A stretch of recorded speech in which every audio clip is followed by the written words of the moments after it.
This is a Green Lane update. It's been a while since I posted. Here we've got a John Tickle float bowl expansion chamber. Here we've got a stainless steel recently laced to a Honda CG125 hub. And you can see here that I've got the loose fitting Bantam D1 alloy mudguard.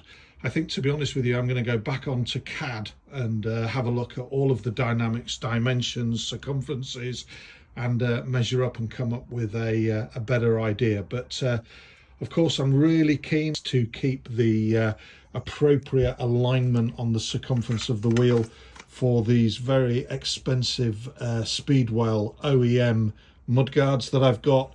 We've all seen many photographs of Bantams that have been made for green laning and a bit of fun, whereby the radius is wrong and the offset is wrong and the mudguards are all over the place. So I'm really keen to get it correct, and I won't actually fit it until I've done that. Another little bit of piece of work that's done. This D1 has D7 fork yokes because the common ground here is 27mm Honda sanctions forks, so they almost fit straight in.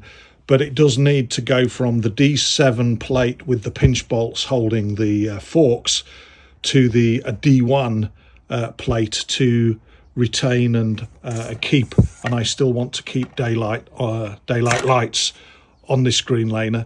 It allows me to, it's an adapter plate to go from the pinch bolts of the D7 yoke, bottom yoke, and retain the D1 headlamp fitting.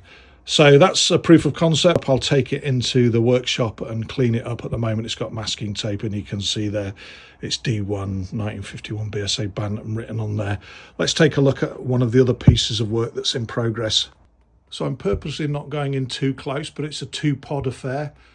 The pods are mounted exactly the same as on my Norton, from the top of the fork nuts at the top of the fork sanctions, and it's got a rev counter on the right, or indeed it will have a rev counter on the right, electronic, fed from the Bones electronic ignition system. Clocks are matched, and again the one on the right is 3D printed. So hopefully you'll agree there's been a little bit of movement going forward with my D1 D7 Honda 1951 BSA Green Lane Special.